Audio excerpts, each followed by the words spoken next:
latar belakang dan konsili Efesus pada saat itu. Namun sebelumnya saya akan memperkenalkan nama. Perkenalkan, nama saya Marcelinus Hera, kelas C Pendidikan Agama Kristen angkatan 2019 dari IAKN Toraja. Langsung saja masuk dalam materinya, yaitu latar belakang ajaran Neterius yang menitik beratkan perbedaan antara kodrat insani dan kodrat ilahi Kristus. Lagi berwacana bahwa Maria boleh disebut Christotokos tetapi tidak boleh disebut Theotokos. Telah menimbulkan ketidaksepahaman antara Nestorius dan para pemimpin gereja selebihnya. Nah, Nestorius sendiri yang meminta kaisar menyelenggarakan konsili guna membuktikan bahwa dirinya bukan ahli bidah.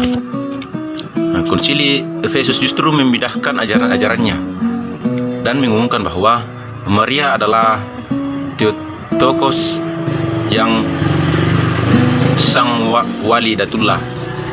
Sengketa dengan Nestorius mendorong Cyrilius meminta pembenaran dari Paus. Paus memberi kuasa kepada Cyrilius untuk menuntut Nestorius menarik kembali pernyataan sikapnya dengan ancaman pengucilan. Nah, konsili Efesus. Konsili Efesus praktis mengulangi keputusan konsili Nicea dan Konstantinopel yang digunakan sampai sekarang, tetapi dalam bentuk yang panjang. Memang kita tidak bisa disangkal bahwa konsili Efesus ini lebih merupakan politik atau problem pribadi antara Nestorius dan Cyrilius yang mempertahankan gengsi kedua sekolah.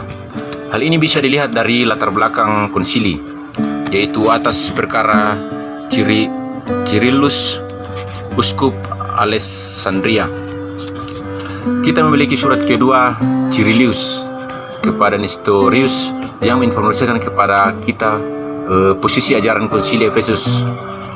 Nah, 19 Cyrillus menentang tesis Nestorius. Cyrillus dalam suratnya itu mengatakan bahwa sabda telah menjadi manusia yang tidak dapat terpikirkan manusia, yang disebut dengan putra manusia, yang sekaligus manusia dan Tuhan tetapi Sang Kristus dan Putra. Ia memiliki keilahian dan kemanusiaan, dan yang satu tidak menghilangkan atau merendahkan yang lain. Dengan demikian para kudus atau para bapak gereja tidak memiliki keraguan untuk menyebut Maria sebagai ibu Tuhan, dan tentu juga ibu Yesus, karena ia melahirkan Kristus yang sekaligus manusia.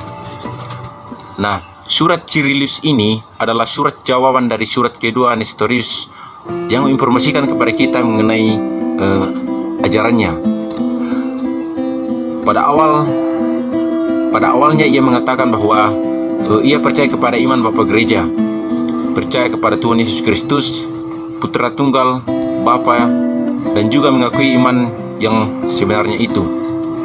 Namun umum dari keilahian dan kemanusiaan yang keduanya menyatu, sehingga Yesus memiliki dua kodrat. Nestorius menyangka keilahian Kristus karena yang ilahi tidak mungkin menderita, mati dan dimakamkan. Oleh sebab itu, Yesus adalah bukan Kristus Tuhan tetapi hanya manusia.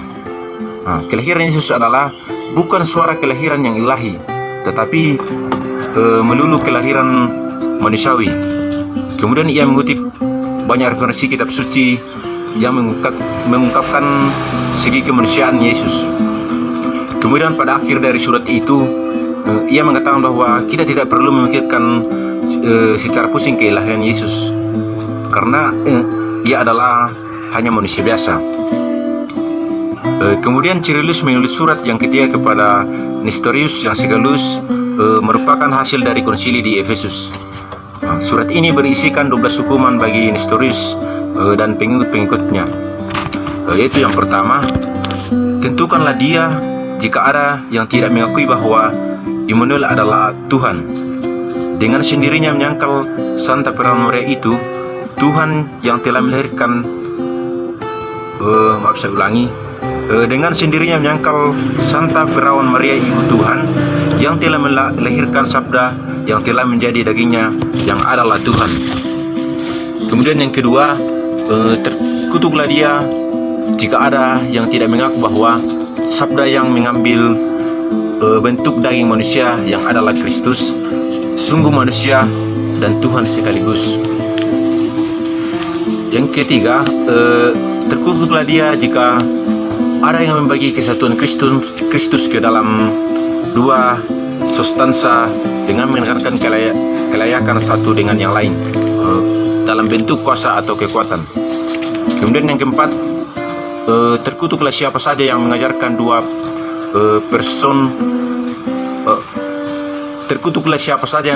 dua persona atau dua substansa akan Kristus yang dibedakan dengan sabda Tuhan.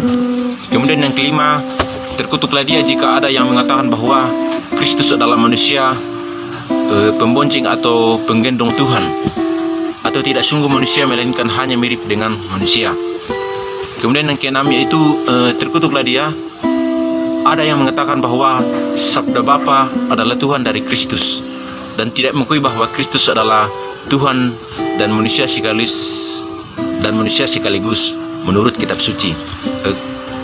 Yang ketujuh, terkutuklah dia jika ada yang menyatakan bahwa Yesus adalah seperti manusia untuk melaksanakan perbuatan sabda Tuhan. Kemudian yang kedelapan, terkutuklah siapa yang mengatakan bahwa manusia yang dikandung atau sabda yang berinkarnasi harus disembah, dimuliakan dengan sabda Tuhan, disebut dengan Tuhan yang sepertinya Tuhan dengan persona lain, atau seharusnya dihormati atau dimuliakan, disembah sekaligus. Kemudian yang kesembilan itu terkutuklah dia jika ada yang mengatakan bahwa Kristus telah dimuliakan oleh Roh Kudus yang memberikan kekuatan yang berasal dari luar Kristus, bukan terpisah dari luar dirinya. Kemudian yang ke-10, terkutuklah dia yang mengatakan bahwa Kristus mempersembahkan diri untuk dirinya sendiri dan bukan untuk kita. Kemudian yang ke-11, terkutuklah dia yang tidak mengakui bahwa tubuh Kristus adalah sungguh-sungguh tubuh Tuhan yang berinkarnasi, melainkan menyebutkan tubuh yang lain yang layak untuk sabda Tuhan. Kemudian yang berikut, terkutuklah dia yang tidak mengakui bahwa sabda Tuhan telah menderita, disalibkan, mati, dan bangkit dari antara orang mati untuk memberikan kehidupan. Kalau kita memperhatikan kutukan ini, maka kita dapat mengatakan bahwa masalah yang diperbincangkan adalah keilahian dan kemanusiaan Kristus yang mau tidak mau menyangkut masalah hakikat. Kalau Yesus Kristus adalah sekaligus manusia dan Tuhan, maka bagaimana dengan hakikat menurut Nestorius dan pendukungnya? Ia memiliki hakikat manusiawi. Itu sedikit penjelasan tentang latar belakang dan konsili Efesus pada saat itu. Terima kasih.